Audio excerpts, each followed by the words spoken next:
Interest rates don't matter, but this does. Hey, I'm Rob Foglia, real estate broker, author of Real Estate Reset, and with Real Estate Reset Coaching. Today, I want to talk to all the homeowners out there who are thinking of making a move, all the home buyers out there thinking of buying a home at some point here in the future.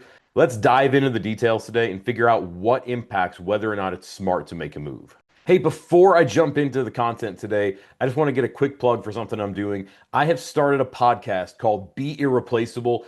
It goes far beyond real estate. And while, yes, there might be the odd real estate topic here or there, the reality is it's more about mindset, more about life. I would love for you to check it out. Just go over to wherever you get your podcasts, type in the words Be Irreplaceable, and you should see this logo, and you should be able to hear my voice if you want to check it out. But anyway, back to the whole purpose of this video today, and that is let's dive into whether or not it's smart to make a move and figure out what factors actually impact that, shall we? All right, so first things first, I want to talk about interest rates. Yes, I know I just said rates don't matter, and I truly think that they don't. I mean, because the reality is those that are trying to make interest rates matter, they're trying to time the market, and we just can't time the market. I mean, you could go back in time. Let's look at a 10-year trend. You could have thought somewhere right in here in May of 2019 was the best time to buy a home because you didn't see, and not, gosh, who did see the pandemic coming and interest rates being around 3%. Point being, you can't just say, hey, I'll buy a home when interest rates drop because we just don't know if that's ever going to happen. We don't know what we're ever going to see. We might never see rates go below 6 again. Who knows? And the most exciting thing that I'm seeing right here is that I do think rates over the last few months have kind of stabilized in these lower to mid sixes. Now, I'm making this video in mid-October. We could see in mid-February rates that are a half a point lower or a half a point higher than this. That does impact things quite a bit, and what it really does is impacts affordability. So affordability, that to me is the key word when we're talking about real estate. So I want to look at a real world example and how interest rates impact affordability. We're going to just start by looking at a listing of mine. This home's actually under contract. We're getting ready to close. 1836 River Birch Lane, beautiful townhome that I've had listed. And yeah, like I said, we're about to close. So while you can't buy this one, I can help you find something similar. But the reason I wanted to bring this up is so we could plug in some real world numbers. So this home was listed at 3099. So I've got a mortgage calculator pulled up. Let's just type in some legit numbers. 3099. We're putting 5% down. There's your loan amount. Let's say rates are exactly what Freddie Mac says right here. 30-year fixed puts us at 6.3. Property taxes on this property, 1809. Let's plug in legit numbers so we can get some real stuff. We're going to, again, plug in 0 for PMI, mortgage insurance, just because that starts to get into the minutia and things that I can't really quote you on. Let's say your insurance for a townhome like this would be $500 a year. I don't know, somewhere in that range. So you have a monthly HOA for this, 193, and let's just calculate it. So this is at a 6.3% rate. This would put your monthly payment at a little over $2,200 a month. Now, here's the thing that I want to encourage every single person who sees this video to do. Stop focusing on the 6.3% for the interest rate and focus on this number right here, which if you could see my mouse, I don't know why it's not letting me highlight it. It usually does on this website, but regardless, the $2,200 a month that this property would cost somebody who's putting 5% down at a 6.3% rate with the proper taxes and all that. You've just got to look at your monthly payment. You've got to say, hey, can I afford this? Is this cheaper than my rent? If you're moving to the area and you're saying, well, hey, I'm selling a house, I'm putting this down, or maybe you're not even selling a house, you're just comparing your options, rental versus buying. Does this make sense from a monthly payment standpoint, from a budget standpoint? Like that's what matters more than anything else for somebody's household. Affordability.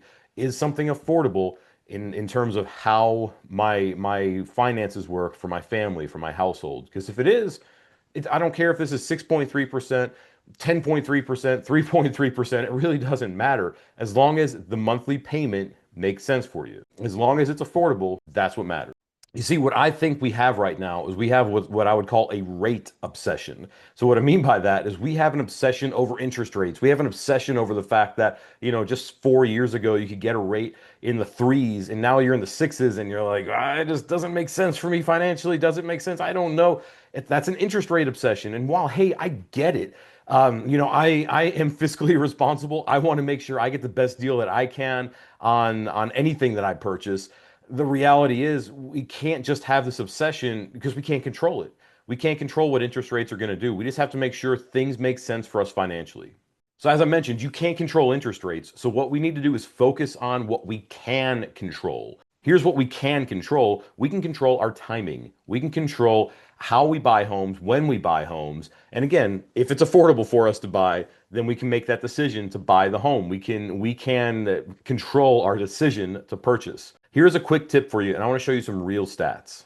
All right, again, we are back on real tracks. This time we are looking at legit stats. I just have Davidson County pulled up here.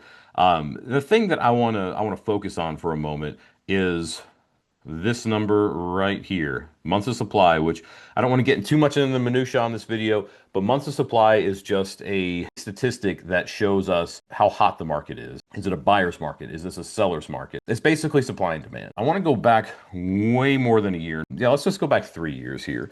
And you can see, even though it's pretty jagged, and I'm going to level this out here in a second for you, you can see how every year there's a little bit of a peak in inventory right around here, January. Right around here, January again. Right around here, hey, January again.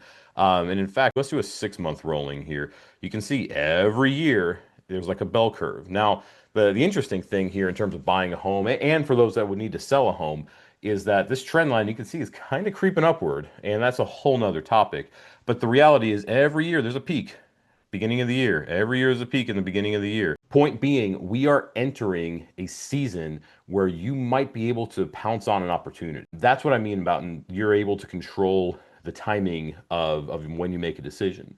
You see, far too often people step back and they say, well, hey, I'm going to wait until the springtime to make a move. I don't want to move in the holidays. And hey, I get that. I don't want to move personally during the holidays either. But if I was renting and I was sitting there thinking to myself, well, hey, I'm going to buy a home in the next 6 to 12 months. Maybe I'm month to month on a lease and I have the power to make any of these decisions. You know what I'm going to do? I'm going to take a step back and I'm going to say, when is it most advantageous for me to purchase? So if I have that flexibility, I'm going to look for the advantage. And what I'm seeing right here is the advantage is right around the holidays. So if I'm looking to purchase, I'm looking, and let's get off the rolling aspect because I want to really dive into the specifics. You can see, I mean, there's a slight peak in November, a little drop in December, slight peak in January, or big peak in January. Same thing here. Same thing here. That tells me that 3 month time period from November to January is the opportune time to pounce on a property. Now, it's got to be the right home for you, of course, too. And I don't want to get into options and all that on this video. But the reality is, if you're trying to time the market, to me, that's the opportune time to time the market. And here's the cool thing. If you want to buy a home, like if you're ready to buy a home right now, you have great credit, you've got a down payment in place, I could get you connected with my lender today. Reach out to me today. We could get you connected, get you pre-approved, and get you into that home. And like literally, if we found you the home today, it's 30 days and you're in there. But the cool thing is too, if you just want to time the market and you're entering this 90-day window, just say to where this is the time to buy. The cool thing is if you're trying to time the market and we're entering this 90-day window and you think this is the time to buy, like this is where you can get everything in order, your ducks in a row, get with me about what you're looking for in a home, and we can just put these puzzle pieces together to help you become a homeowner. So long story short here, if you want to become a homeowner and you're not one yet, this is your opportune time. Reach out to me. You can, if you're seeing this in your inbox, all you got to do is hit that reply button and let's talk. If you're seeing this on social, just leave a comment or shoot me a PM. Either way, I'm happy to help. You can also email me, text me, whatever works for you. Happy to help however I can. I want to help you hit your real estate goals as we close out 2025 and into 2026. So let me know how I can be of service. Thank you all so much. We'll talk soon.